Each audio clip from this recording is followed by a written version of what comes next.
सिन्दूरारुणविग्रहां त्रिनयनां माणिक्यमौलिस्फुर तारानायकशेखरां स्मितमुखीमापीनवक्षोरुहां पाणिभ्यामलिपूर्णरत्नचषकं रक्तोत्फलं बिभ्रतीं सौम्यां रत्नघटस्थरक्तचरणां ध्यायेत्परामम्बिकाम् अरुणां करुणातरङ्गिताक्षीं धृतपाशाङ्कुशपुष्पबाणचापाम् अणिमादिभिरावृतां मयूखैरहमित्येव विभावये भवानीं ध्यायेत्पद्मासनस्थां विकसितवदनां पद्मपत्रायताक्षीं हेमाभां पीतवस्त्रां करकलितहे लसद्हेमपद्मां वराङ्गीं सर्वालङ्कारयुक्तां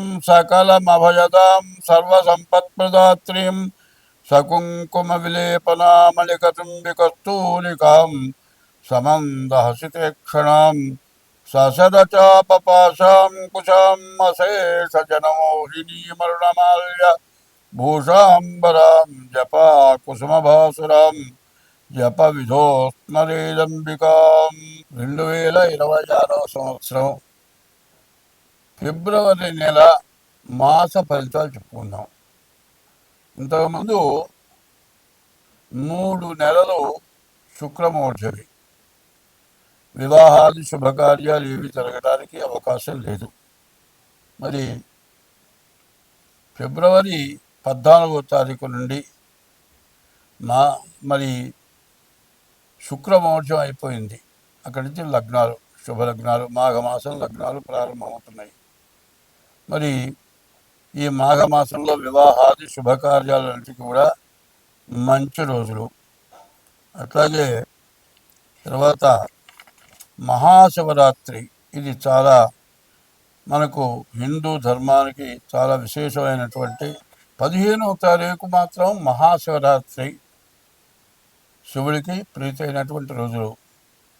ఈ మాఘమాసం, పాల్గొన మాసం పూర్తిగా లగ్నాలు ఉన్నవి, మంచి టైములు ఇవి. కాబట్టి అన్ని కార్యక్రమాలకు కూడా చాలా విశేషమైన రోజులు. తర్వాత ఇప్పుడు వస్తున్న పరిస్థితులను బట్టి చాలామంది వివాహం దగ్గరికి వచ్చేప్పటికల్లా చాలా తేడా పడుతున్నారు. ఎట్లా అంటే ముందు పేర్లను బట్టి చూస్తున్నారు. పేర్లను బట్టి చూస్తే తర్వాత తేడా వస్తుంది. పేర్లను బట్టి చూడటం కాదు, డేట్ ఆఫ్ బర్త్ని బట్టి చూడాలి. డేట్ ఆఫ్ బర్త్, పుట్టిన తారీఖు, నెల, సంవత్సరం, టైంని బట్టి వివాహానికి చూడాలి. అట్లా చూడకుండా ఏదో పేరుని బట్టి పులి, మేక, ఆవు, పులి ఇట్లాంటివి చూస్తున్నారు. అది కాకుండా ఎట్లా చూడాలి అంటే, మరి భార్యాభర్త ఇద్దరికి కూడా షష్టాష్టకాలు అంటారు. వీళ్ళ రాశికి 6వ రాశి, వాళ్ళ రాశికి 8వ రాశి, ఇది షష్టాష్టకాలు. ఈ షష్టాష్టకాలు కనుక చూడకుండా పెళ్లి చేస్తే పెళ్ళైన తర్వాత నెల తిరగకుండానే వాళ్ళు విడబడిపోయే పరిస్థితులు ఉన్నాయి. ఇది కాకుండా కాలసర్పదోషం, కుజదోషం, ఇవి ఒకటి, షష్టాష్టకాలు ఒకటి ముఖ్యంగా చూడాలి. ఇవి చూడాలంటే ఇద్దరికి కూడా, పెళ్లి కూతురు పెళ్లి కొడుకు కూడా డేట్ ఆఫ్ బర్త్లు అన్నీ చూసుకోవాలి. ప్రతి వాళ్ళు ఏం చేస్తున్నారంటే వివాహానికి ఖర్చు ఎంత ఖర్చు పెడుతున్నారంటే, ఒక భోజనం, పాట కచేరీను, మరి సరిగ్గా చెప్పాలంటే మరి ఈ భోజనం ఎట్లా ఉంటుంది, అంతా రకరకాలైన పిండి వంటలు విపరీతమైన ఖర్చు పెడుతున్నారు. బఫే అంటారు. ఈ బఫేలో వాళ్ళు 20 రకాలు చేస్తే వాళ్ళు 30 చేయాలి, వాళ్ళు 50 చేయాలి, ఒకళ్ళు 60 చేయాలి, పాట కచేరీ పెట్టాలి. ఈ పెళ్ళి జరిగేటప్పటికి ఖర్చు దాదాపు లక్షలు పెడుతున్నారు. కానీ ముఖ్యమైనది అంటే పెళ్ళి జరగాలి అనేటట్లయితే, పెళ్ళి జరిగితే రేపొద్దున భార్యాభర్తలు ఇద్దరు కూడా కలిసి శాశ్వతంగా జీవించాలి. అది కావాలి అంటే సరైన తెలిసిన వాళ్ళ దగ్గర చూపించుకొని పెళ్లి చేయాలి.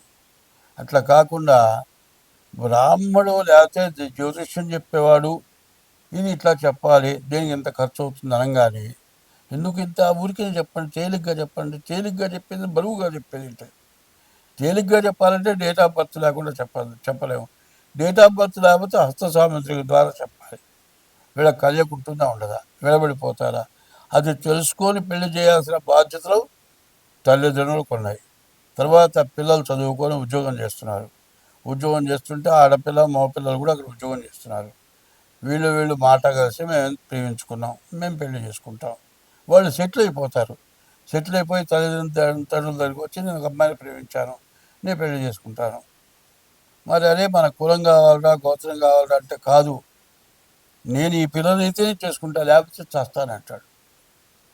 సరే వాళ్ళు ఒప్పుకోరు. మా దగ్గరికి వస్తారు, ఏమండి మేమిద్దరం ప్రేమించుకున్నాం, మాకు కుదురుతుందా కుదరదా చెప్పండి అని అడుగుతారు. ఇవాళ మీకు కుదరదు అని చెబితే మానుకుంటారంటే మానుకోరు. మానుకున్నప్పుడు మంచిగా చెడ్డ చూసుకోవాల్సిన అవసరం ఏముంది? ఇప్పుడు పెళ్లి చేసుకోవాలంటే ముందు జాతకాలు కలిసినవి లేవో చూడాలి, చూసిన తర్వాత పిల్లలు చూడాలి. అది లేకుండా పెద్దవాళ్ళు కానీ చేసుకుంటే పిల్లలు కానీ స్వతంత్రమైన తీసుకొని ఈ విధంగా చేసుకొని నెల 2 నెలలు తిరగాలి, కోర్టుకెక్కి మరి విడాకులు రాక విపరీతంగా కోర్టులో ఇవన్నీ మూలుగుతున్నాయి. లాయర్లు కూడా విసుక్కుంటున్నారు. కాబట్టి నేను చెప్పబోయేది ఏంటంటే, ఎవరైనా సరే వివాహాలకి టైము కాబట్టి ఈ టైంలో జాగ్రత్తగా డేట్ ఆఫ్ బర్త్ ద్వారా మాత్రం మీరు వివాహానికి కుదురుతుందా లేదా అనేది చెప్పాలంటే మేము చెబుతాం. అయితే దానికి తగిన ఫీజు తీసుకొని చెబుతాం. ఇట్లా చేసుకుంటే మీకు అన్ని విధాల మంచిది. స్వస్తి. 2026 సంవత్సరం ఫిబ్రవరి నెల 3వ రాశి మిథున రాశి. ఈ మిథున రాశికి వచ్చేప్పటికల్లా శుక్రుడు కేతువు తప్పితే ఏ గ్రహాలు బాగాలేవు. ఈ శుక్రుడు కేతువు ఉండటం చాలా ఇబ్బంది. అష్టమంలో కుజుడు, జన్మంలో గురువు. ఈ కుజ గురువుల వల్ల చాలా ఇబ్బందులు ఉన్నాయి. ఏమిటంటే ద్వాదశాష్టమ జన్మస్థం శని అంగారకో గురు కుర్వంతి ప్రాణ సందేహం స్థాన చలనం ధనక్షయం. ద్వాదశంలో కానీ, అష్టమంలో కానీ, జన్మంలో కానీ, ద్వితీయంలో కానీ శని కానీ, కుజుడు కానీ, గురువు కానీ ఉండేటట్లయితే మరి జన్మస్థ శని అంగారు కుర్వంతి ప్రాణ సందేహం, బతకడం చాలా కష్టంగా ఉంటుంది. స్థాన చలనం, చేసే ఉద్యోగం దగ్గర కానీ, ఉండే ఇంట్లో నుంచి కానీ వెళ్ళిపోవాల్సి వస్తుంది. ధనక్షయం, విపరీతమైన డబ్బు ఖర్చు అవుతుంది, అప్పుల పాలవుతారు. ఈ ఇబ్బందులన్నీ ఉంటాయి. అందులో ఈసారమైంది కుజుడు అష్టమంలో ఉన్నాడు, గురువు జన్మంలో ఉన్నాడు. ఈ 2 గ్రహాలు మాత్రం బాగా ఇబ్బంది పెట్టేవి. దాదాపు యాక్సిడెంట్లు అవ్వటానికి అవకాశం ఉంది, విరగటానికి అవకాశం ఉంది, ఆపరేషన్లకు పోవాల్సిన పరిస్థితి రావచ్చు. వీటన్నిటినీ తప్పించుకోవాలి అంటే చాలా జాగ్రత్తగా ఉండాలి. అనవసరమైన ప్రయాణాలు చేయకూడదు. గురువు బాగాలేడు, నీ నూరే నీకు దెబ్బతీస్తుంది. ఏదైనా ఒక మాట చెబితే తిరగబడి పొట్లాడుకొని ఉద్యోగం చేసే చోట సమస్య చేతులారా తెచ్చిపెట్టుకోవడం జరుగుతుంది. కాబట్టి శుక్రుడు మరి కేతువు తప్పితే ఏ గ్రహాలు బాగాలేవు. మరి రవి బాగాలేడు, కుజుడు బాగాలేడు, బుధుడు బాగాలేడు, శని బాగాలేడు, గురువు బాగాలేడు. 2 గ్రహాలే బాగున్నాయి. 6 గ్రహాలు బాగున్న గ్రహాలు శుక్రుడు, కేతువు. ఈ శుక్రుడు వల్ల వివాహాది శుభకార్యాలు జరుగుతాయి, వివాహం జరగడానికి అవకాశం ఉంది. కానీ వివాహం జరిగే చోట కూడా జాగ్రత్తగా పిల్ల నీకు సరిపోయి ఉందా లేదా, నీ జాతకం సరిపోయిందా లేదా, చేసుకోవచ్చునా లేదా అది విచారించుకోవాలి. అట్లా కాకుండా ఇట్లాంటి టైంలో నీచ జాతి స్త్రీలు కలవటానికి అవకాశం ఉంది. ఎక్కడైనా సరే నిన్ను ప్రేమించాలంటుంది, నీ సంపాదన చూస్తుంది, చిన్నగా నిన్ను వల్ల వేసుకుంటుంది, నీకు ఆమె ఎంతో మంచిదానిలా కనబడుతుంది. నువ్వు ఇంటికి పోయే పని లేదు, ఎప్పుడు దాని దగ్గరే ఉండి ఉన్న సంపాదన అంతా దానికి పెట్టేసి పెళ్ళాం పిల్లలు తల్లిదండ్రులకి ఎవరికి కూడా డబ్బు పెట్టకుండా పెళ్ళైన వాళ్ళైతే పరాయి స్త్రీకి పెట్టి మొత్తం నష్టపడిపోవటం, ఇంటికి రాకపోవటం.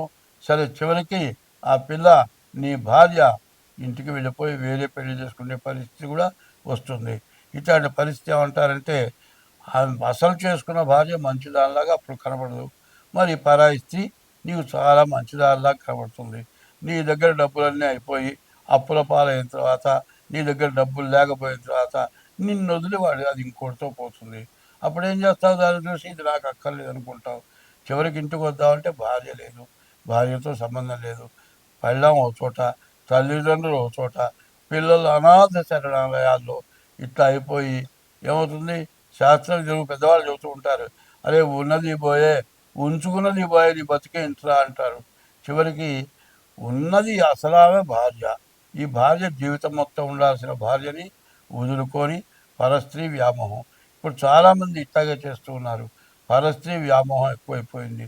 ఉద్యోగాల్లో బాగా ఆడవాడు కానీ మగవాడు కానీ చేసుకున్న వాడి కంటే పైన ఈ రెండో వాడు బాగా అందంగా మంచిగా కనపడతాడు.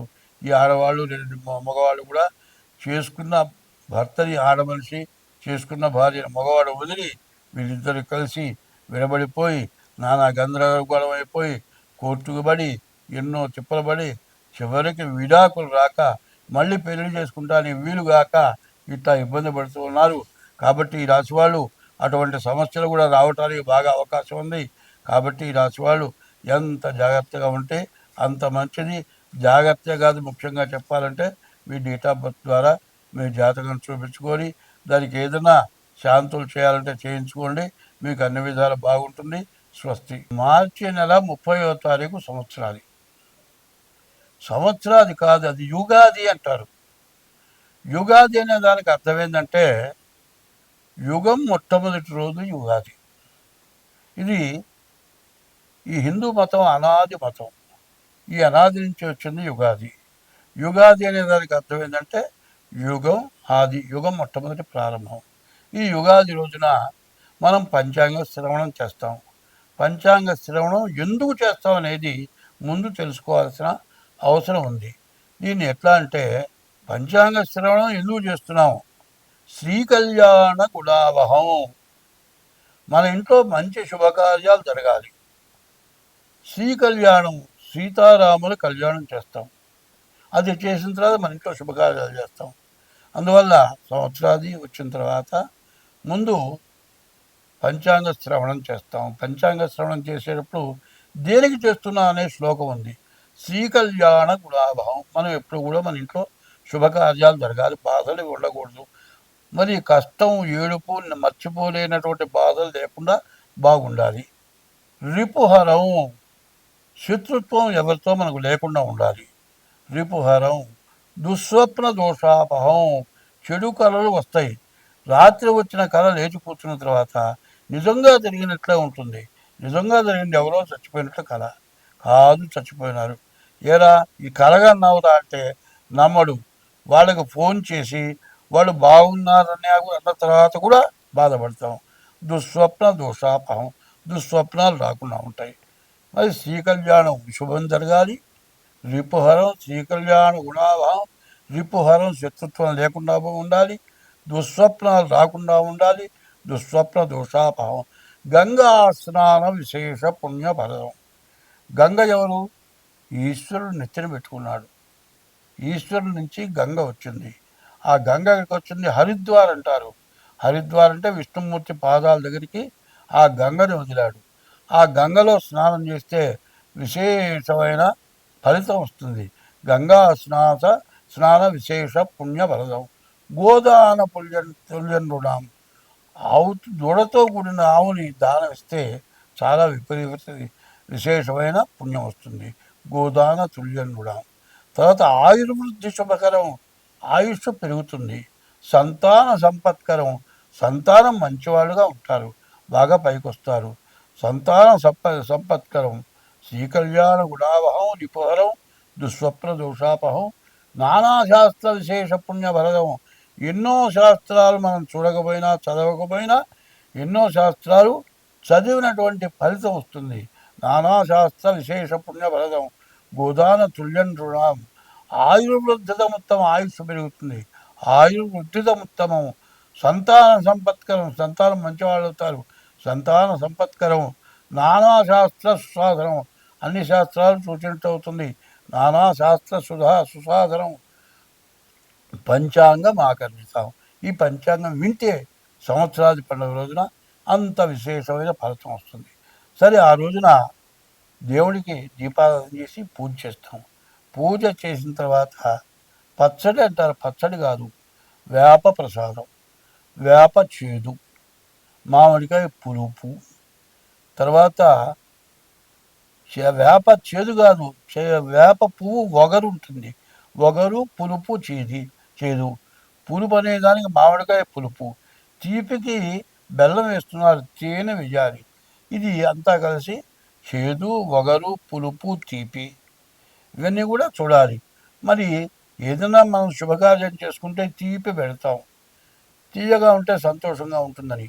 చేదంటే ఏదైనా చెడు జరిగితే చేదు, ఇట్లాంటి చేదులన్నీ కూడా వస్తుంటాయి. మంచి చెడులన్నీ కూడా ఓర్చుకొని ఈ సంవత్సరం అంతా మనం బాగుండటం కోసమని సంవత్సరాది పండుగ రోజున పంచాంగ శ్రవణం చేస్తాం. పంచాంగ శ్రవణం కూడా చెప్పబడుతుంది. ఇది చెప్పింది బాగా గుర్తుపెట్టుకోండి. పంచాంగ శ్రవణం తప్పనిసరిగా సంవత్సరాది పండుగ రోజు చేయండి. మీకు అన్ని విధాలా బాగుంటుంది. స్వస్తి.